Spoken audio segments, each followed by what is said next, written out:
Bonjour à tous, bonjour, comme ça fait plaisir de pouvoir se retrouver ce matin. Vous savez que depuis le début de la semaine, pour tout notre pays, il y a eu une nouvelle étape qui s'est franchie puisque avec le début du confinement, on a pu commencer à sortir un peu de nos maisons et commencer à circuler. Du coup, j'ai une surprise pour vous, une surprise qui va s'approcher. En fait, j'ai Marie qui est avec nous. Bonjour. Alors Marie, certains d'entre vous la connaissent bien, puisque ici, à Sainte-Thérèse, c'est elle qui est la responsable du catéchisme, donc elle s'occupe à la fois de la vie de l'équipe des catéchismes, mais aussi plein de célébrations, les enfants la connaissent, mais elle n'est pas présente simplement à Sainte-Thérèse. En fait, Marie aussi, elle a un rôle de coordonner et de soutenir et d'aider pour la formation aussi des catéchistes pour toutes nos paroisses de Rueil-Malmaison. Et donc les responsables du caté et les catéchistes, que ce soit de Saint-Pierre-Saint-Paul, de Saint-Joseph, de Notre-Dame de la Compassion, connaissent bien Marie. Voilà, donc aujourd'hui, on est content, on est tous les deux ensemble, on va pouvoir vivre notre séance de caté du samedi matin avec vous, mais je suis content de ne pas être obligé maintenant d'être tout seul dans l'église et d'avoir Marie à mes côtés. Voilà, on va se rapprocher un peu, au contraire. Le premier refrain, en fait, vous le connaissez par cœur, je n'ai même pas besoin de la feuille. Pour rentrer dans notre moment ensemble partagé, je veux chanter ton amour Seigneur, ça vous le connaissez bien. Je veux chanter ton amour Seigneur chaque instant de ma vie, danser pour toi en chantant ma joie et glorifier ton nom ensemble.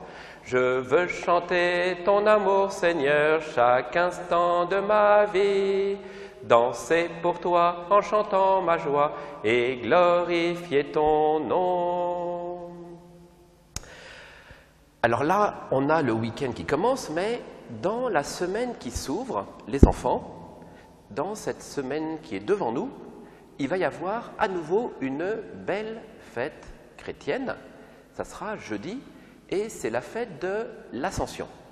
Cette fête de l'Ascension, elle va marquer, maintenant vous l'avez bien repéré, elle va marquer le moment où on arrive à 40 jours après Pâques. 40 jours après Pâques. Et en fait, cette belle fête de l'Ascension, qu'est-ce qui s'est passé dans la vie de Jésus à ce moment-là? Bon, mais comme la Bible, l'Évangile nous en parle, c'est Marie qui va vous raconter tout ça.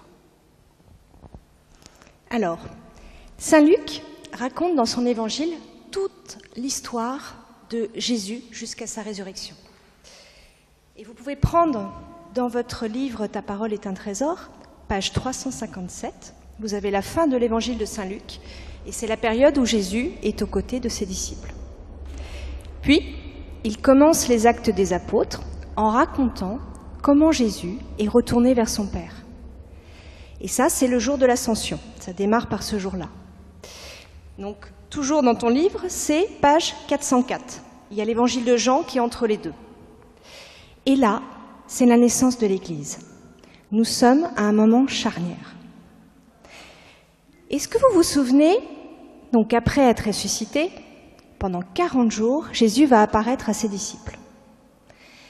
Il les rencontre chez eux, à la maison. Ça peut être sur un chemin, en marchant avec eux, au bord d'un lac. Et pendant toutes ces rencontres, eh bien, ils discutent. Ils parlent. Ils parlent du royaume de Dieu, de la loi de Moïse, des prophètes. Il leur explique tout ce qu'il attend d'eux. Et puis un jour, le 40e après sa résurrection, Jésus apparaît une dernière fois à ses disciples, qui sont toujours bouleversés. Jésus les rassure alors en leur disant « La paix soit avec vous ». Et à nouveau, il mange avec eux. Il leur explique ce que les prophètes ont dit à son sujet. Il leur parle pour bien les préparer à leur mission. Il leur dit « Je vais envoyer sur vous ce que mon Père a promis ». Tu peux retrouver ces phrases dans le livre. « Restez dans la ville de Jérusalem et attendez de recevoir la puissance venue d'en haut. » Mais les disciples l'interrogent. « Est-ce maintenant que tu vas rétablir le royaume pour Israël ?» Et en fait, ils n'ont pas bien compris que le royaume de Jésus n'est pas de ce monde. Jésus leur dit alors, « Vous allez recevoir une force quand le Saint-Esprit descendra sur vous. Vous serez alors mes témoins à Jérusalem, sur la Judée, la Samarie, aux extrémités de la terre. » Mais c'est quoi être témoin? C'est dire ce que l'on a vu et entendu. C'est la dernière consigne que Jésus laisse aux apôtres, témoigner de sa venue et de son message. Puis, Jésus est transporté au ciel. Luc nous dit, il disparaît dans une nuée. Comment te décrire cela? Une nuée, c'est une sorte de nuage lumineux, signe de la présence de Dieu. Les apôtres le regardent partir dans le ciel. Et alors, 2 hommes apparaissent vêtus de blanc. Ils leur disent, « Pourquoi restez-vous là à regarder vers le ciel? Ce Jésus qui a été enlevé au ciel reviendra de la même manière que vous l'avez vu s'en aller vers le ciel. » Jésus s'en est allé vers son Père. Et on sait qu'il va revenir. Et là maintenant, je laisse le Père Antoine vous expliquer. Merci Marie. Alors on va prendre un petit refrain. Prenez sur les feuilles de chant, c'est le numéro 25. Peut-être que vous le découvrez, mais il est tellement facile qu'on peut le chanter directement.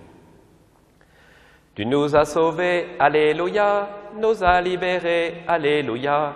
Nous chantons ta gloire, alléluia, béni soit ton nom, alléluia. Vous voyez comme c'est facile. Tu nous as sauvés, alléluia, nous as libérés, alléluia. Nous chantons ta gloire, alléluia, béni soit ton nom, alléluia. On le reprendra. Vous avez bien entendu avec Marie la fête de l'Ascension, le moment de l'Ascension. D'ailleurs, tu entends le même mot que ascenseur. Ascension, c'est ce moment où Jésus quitte la terre pour monter au ciel. Eh bien, moi, j'aimerais te parler des 3 joies de l'Ascension. Parce que cette fête-là de Jésus, il y a 3 choses qui devraient nous remplir de joie quand on y pense. La première joie, c'est que Jésus va retrouver l'intimité du Père éternel. De nouveau, il va être dans l'union complète avec le Père éternel. En fait, quand on réfléchit un petit peu, Jésus qui de toujours à toujours était Dieu, d'ailleurs on ne l'appelait pas encore Jésus, son nom c'était Verbe de Dieu, la sagesse éternelle, la parole éternelle de Dieu, de toujours à toujours. Tu sais qu'il est venu parmi nous, et donc quand il vient, c'est comme aussi une sorte d'éloignement. Il accepte de devenir petit, il accepte de prendre juste un seul corps. C'est un peu un exil sur la terre. Et sur sa terre, il accomplit tout ce que le Père lui avait demandé, il réalise l'œuvre d'amour que le Père lui a donné à faire, et le sommet, on l'a beaucoup discuté, médité autour de Pâques, le sommet de son œuvre, c'est la victoire sur la croix et la victoire de la résurrection. Et là, à l'Ascension, il peut quitter cette terre, son œuvre accomplie, pour rentrer dans la joie du ciel et rentrer dans l'intimité du Père. Si on y pensait, si on priait vraiment avec ça, mais t'imagines cette joie incroyable, de nouveau dans la plénitude de la joie de la Trinité Sainte, la joie du ciel, extraordinaire. Ça, c'est la première joie. La deuxième, c'est que Jésus, il va rentrer au ciel avec son corps. Ça aussi, c'est vraiment notre foi de chrétien. On a, il n'y a pas très longtemps, avec la fête de l'Annonciation, on s'est souvenu que Jésus, grâce au oui aussi de Marie, Jésus s'est fait bébé dans le ventre de Marie. Il a pris un corps semblable au nôtre dans le sein de la Vierge Marie. Et donc, il s'est fait tout proche de nous. Et puis son corps, ça a permis, on voit ça dans tout l'Évangile, hein, grâce à son corps, il peut toucher un malade et le relever, il peut consoler quelqu'un, il mange avec nous, il boit avec nous, il marche, il y a des moments où il est fatigué, il s'assied au bord du puits et il discute avec la Samaritaine. Voilà. Grâce à son corps, Jésus s'est fait incroyablement proche de nous. Et dans son corps, il y a eu la marque de la circoncision, comme un petit juif, on en reparlera plus tard, ça c'est autre chose. Mais il y a d'autres signes que tu connais dans son corps, quand il a reçu les signes des marques des clous, du côté transpercé, et qui après la résurrection n'avait pas disparu. Thomas les a vus, les apôtres les ont vus. C'était bien le corps de Jésus qui avait souffert et qui était ressuscité, le même corps, mais devenu corps glorieux. Et voilà que Jésus remonte au ciel, avec son corps. Pourquoi c'est une joie? En fait, c'est une joie pour nous qui avons un corps, parce que Jésus nous ouvre le chemin. Il est rentré dans la dignité, dans l'intimité de Dieu avec son corps, et bien nous aussi. Nous, la fête de l'Ascension, elle nous dit aussi que notre corps, il ira au ciel. Que notre corps, ce n'est pas comme un vêtement, parfois il devient trop petit, parfois il devient trop vieux, et après, au bout d'un moment, quand il est trop vieux et trop abîmé, je le jette, et il resterait autre chose qui serait que spirituel. Non, non, c'est tout, c'est nous, tout. Le corps, l'intelligence, le cœur, tout, une seule. Nous on est entiers. Et on ira au ciel. Ça te paraît peut-être un peu compliqué, mais c'est très important. Et quand on dit le credo, nous les chrétiens, nous disons « Je crois en la résurrection de la chair ». Je te donne une troisième joie. Ça va, tu arrives à suivre? C'est des choses fortes mais belles aujourd'hui. Troisième joie, c'est que à partir de l'ascension, eh ben en fait, on ne voit plus Jésus. Alors toi, tu me dis, mais pourquoi c'est une joie? Moi, tellement souvent, j'ai eu envie de pouvoir le voir, de pouvoir l'entendre avec mes oreilles.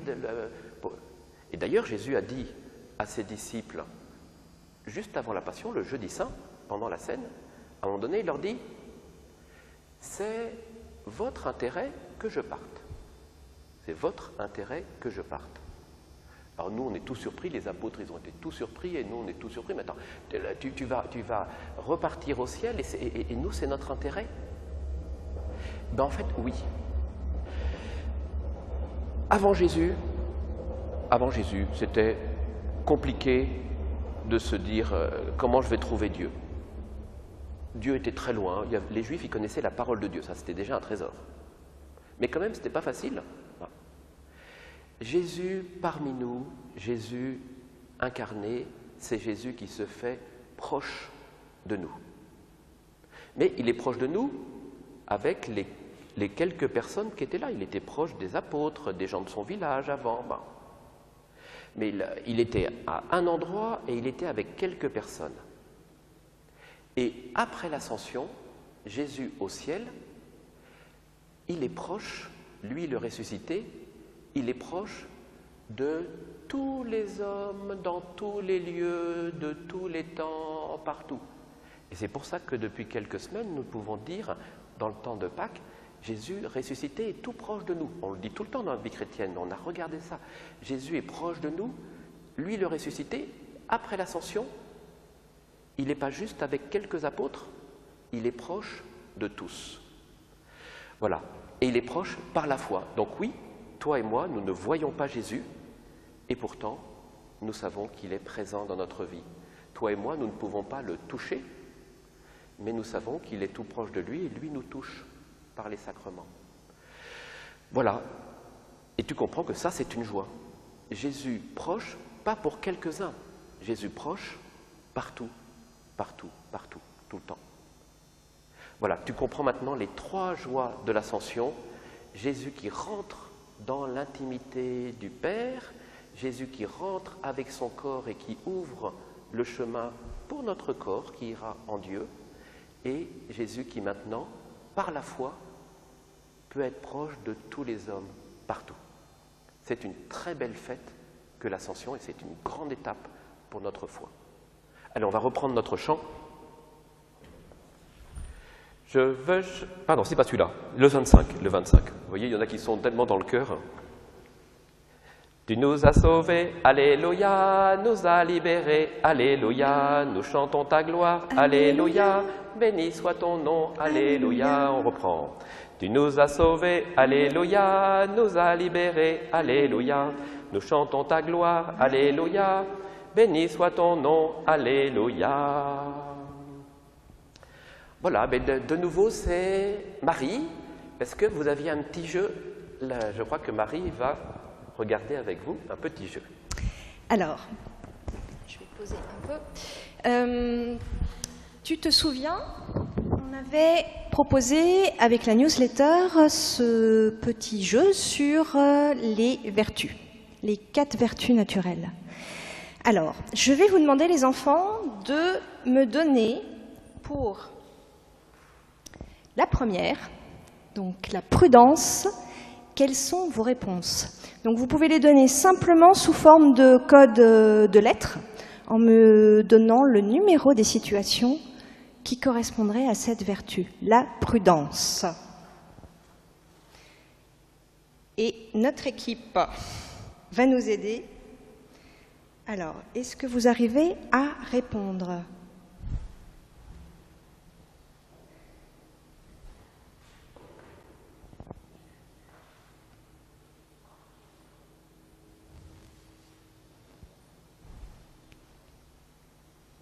On vous laisse un peu de temps.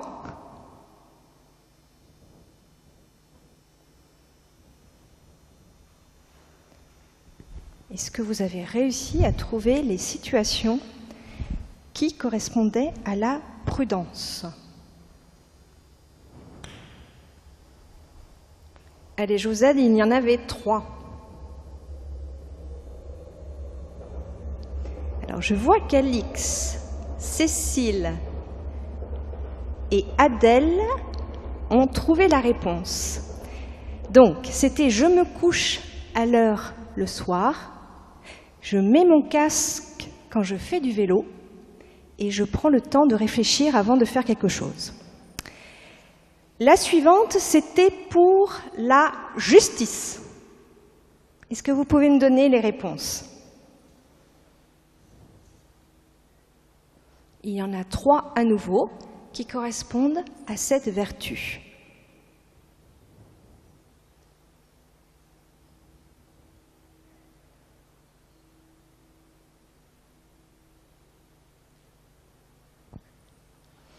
Alors, je ne sais pas si vous le faites en même temps ou si vous l'avez déjà fait avant. Est-ce que vous trouvez les réponses?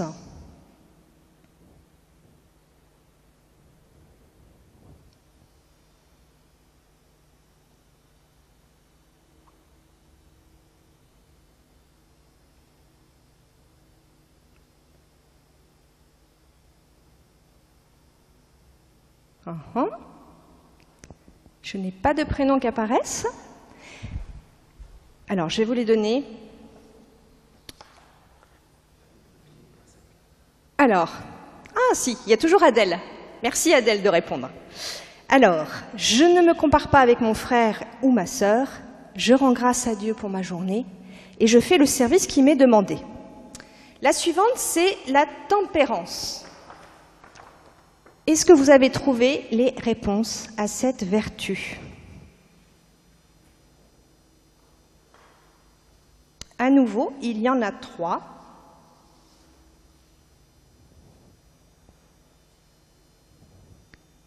Je vois qu'on avait fini par avoir les réponses d'Alix et Mathieu aussi pour la justice.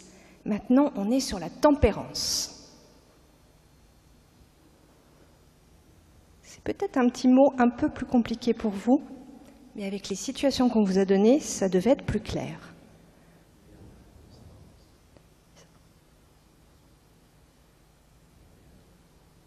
Léana a trouvé Alix. Donc, c'était « Je ne gâche pas la nourriture qui m'est donnée. Je respecte le temps fixé pour la tablette ou la télévision. Et je ne dis pas de gros mots. » Et alors, nous avons la dernière, qui était la force. Alors, quelles étaient les dernières réponses? Ça, c'est un peu plus facile parce que c'est les 3 dernières qui restent. Donc, on avait « Je m'applique dans mon travail scolaire, je me prépare rapidement le matin et le soir, je prends un temps pour prier. » Voilà. Mais merci les enfants. Et puis, on essaiera peut-être d'autres petits jeux sur ce rythme-là. Surprise, Marie, surprise. Il faut le montrer un petit peu comme ça. On va le rendre visible pour tout le monde. En fait, on voulait faire une surprise à Marie et lui offrir un grand bouquet de fleurs parce que ça fait 2 mois que Marie, depuis le début où tout notre caté a été bouleversé, le moment où on n'a plus le droit d'aller à la paroisse, les salles avant même le confinement, le week-end avant le confinement, vous souvenez-vous, on a annulé plein d'activités caté, des catés familles, on était tout tristes, les équipes qui avaient tout préparé. Et puis confinement, et puis très vite, on a eu les premières newsletters. En fait, je ne sais pas si vous avez vu, mais on a été très gâtés sur nos paroisses. Avec Agnès. Parce que, voilà, Agnès a fait un travail formidable, Johanna a fait un travail formidable, Bénédicte, c'est elle, comme graphiste, qui a mis son talent pour mettre les couleurs, la forme, nous faire ce qu'on appelle la maquette de la newsletter, mais un travail magnifique. Et chaque semaine, tu te rends compte, chaque semaine, et pendant les grandes fêtes, et encore plus pendant la Semaine Sainte, tu recevais une newsletter et on était en lien avec Marie parce qu'entre les directs… Et le Père Antoine. Voilà, le direct et les newsletters, les vidéos de la Semaine Sainte et les newsletters, tout ça, on était super en lien. Et comme Marie a fait un travail incroyable, alors elle n'a pas arrêté, tellement ça a été vite, surtout au début. Donc, quelle aventure! On a hâte que les équipes reprennent. Voilà, et du coup, Marie, un gros bouquet pour te remercier. Un grand merci. Voilà, du coup, on va chanter. Allez, on reprend le 25 parce que vous commencez à bien le connaître. Tu nous as sauvés, alléluia, nous as libérés, alléluia, nous chantons ta gloire, alléluia, béni soit ton nom, alléluia. Ta lumière a vaincu l'ombre et tu guéris nos blessures, tu fais de notre tristesse une joie éternelle. Tu nous as sauvés, alléluia, nous as libérés, alléluia, nous chantons ta gloire, alléluia, béni soit ton nom, alléluia. Ta croix nous a délivrés de la mort et du péché. Jésus, tu nous as sauvés, nous chantons ta victoire. Nous chantons ta gloire, alléluia. Pardon. Tu nous as sauvés, alléluia, nous as libérés, alléluia. Nous chantons ta gloire, alléluia. Béni soit ton nom, alléluia. Tu nous donnes ton esprit pour que nous vivions en toi. Il nous envoie aujourd'hui proclamer tes merveilles. Tu nous as sauvés, alléluia, nous as libérés, alléluia. Nous chantons ta gloire, alléluia, béni soit ton nom, alléluia.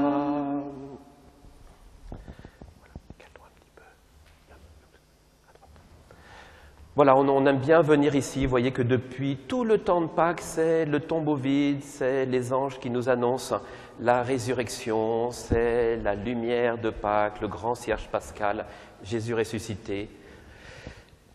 On va prier, petite prière, on va reprendre le « Je vous salue Marie » que nous avons appris ensemble.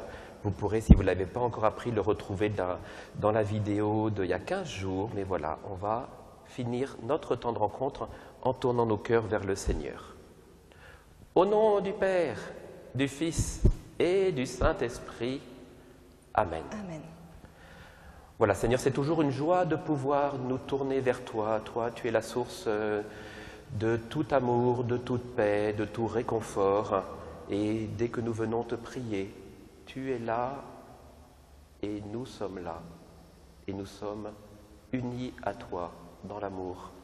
Oui, nous te prions et chaque prière élargit notre cœur nous mettons encore dans cette prière tous ceux que nous aimons, tous les membres de notre famille. On met dans notre prière aujourd'hui spécialement aussi tout le travail fait dans les écoles. On sait que tout le monde n'a pas pu retrouver le chemin de l'école, mais les professeurs, les maîtres, souvent les institutrices, instituteurs ont fait un travail incroyable pour déjà commencer à accueillir une partie des enfants. Il faut du temps, c'est peut-être un peu compliqué, peut-être que tu as été content, peut-être que tu as été déçu, mais en fait, il faut quand même mettre dans notre prière tout ça, tous ces efforts et demander au Seigneur de donner toute la force qu'il faut aux équipes des écoles qui ont recommencé à les ouvrir. Voilà, d'ailleurs, ils n'avaient pas complètement fermé puisqu'il y avait toujours les enfants des soignants qui étaient accueillis, mais on veut te les confier aujourd'hui. Voilà, on te confie encore ceux qui sont dans les hôpitaux et ceux qui les soignent, pas simplement le coronavirus, tout le temps, tous les malades dans les hôpitaux, ils sont dans notre cœur et dans notre prière. Voilà, et dans ce beau mois de mai, toutes ces intentions, on les met en les confiant par l'intercession de la Vierge Marie. Je vous salue Marie, pleine de grâce. Le Seigneur est avec vous. Vous êtes bénie entre toutes les femmes. Et Jésus, le fruit de vos entrailles, est béni. Sainte Marie, Mère de Dieu, priez pour nous, pauvres pécheurs, maintenant et à l'heure de notre mort. Amen.